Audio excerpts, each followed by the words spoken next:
Hello everyone. I'm in the middle of nowhere here, just on the southern outskirts of Sudbury. I guess technically I'm in Greater Sudbury. This is probably the most remote video that we've ever taken, as we're on our way to Burwash, Ontario. Burwash is a long abandoned prison just outside of Sudbury, as mentioned, just off of the Trans-Canada Highway. In fact, it's pretty easy to get close to this location. However, once you get to, say, within 5 kilometers of it, it's not so easy to get there by vehicle. In fact, nearly impossible. Despite the fact that I'm here in the middle of nowhere, there is actually some CN tracks right behind me, and there's some workers actually in the background here. So I thought that I was going to be here on my own, but it turns out, as I said, there is some work going on in the background. Now, speaking of work, it's important to point out I have been invited to come and visit this location, so I'm not trespassing on any property. This is definitely the craziest thing I've ever done for this channel, as I'm the only person out here now, and I'm 2 kilometers away from where my car is. Luckily, there is cell phone reception, but yeah, it's a bit wild, no pun intended. I have a stick, it's protection. I think we're about 2 kilometers away, so we're here, so we're going for it. Unfortunately, this isn't the official trail. I've definitely come on the old access road to get to the prison. For now, it's just the wild trail, which you can hear a train in the background, so civilization is still relatively present.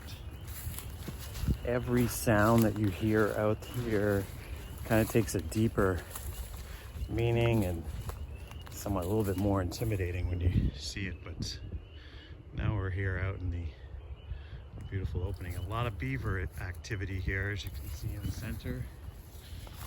And there's no shortage of pools of water. Oh, I'm just gonna drive right to Burwash Prison. Not even with a decent SUV would you be able to get through this terrain, especially at this time of year. It's about 21 degrees in Toronto, where I came from, and it's about 6 to 7 degrees here. So that's how quick the temperature changes with a 3-hour drive north.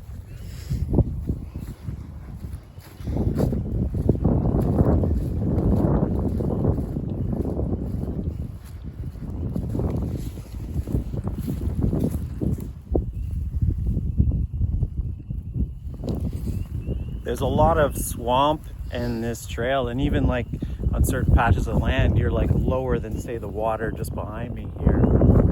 But it's beautiful nonetheless, and yeah, it's a good thing I changed my footwear for this particular journey, and I'm properly decked out. Well, it's mid-spring right now, and part of the benefit of doing this journey now is that there's just not so many bugs and everything here, so it's still being cold. It, I'm sure, is quite crazy with mosquitoes and stuff like that, even just a couple of weeks from now.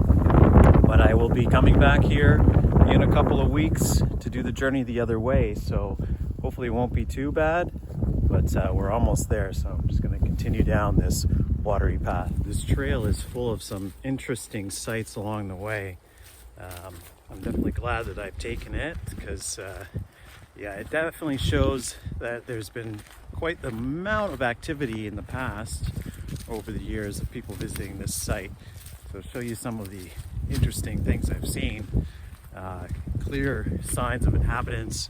This is also definitely beaver country, as the beavers are hard at work on this site throughout, including just passing one of the largest dams that I've ever seen, or at least natural dam, that's for sure. So yeah, very interesting.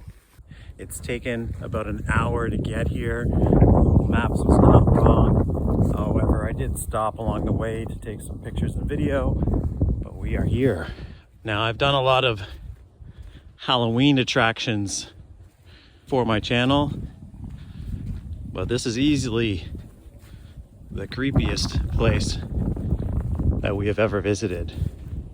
And we haven't even gone inside yet.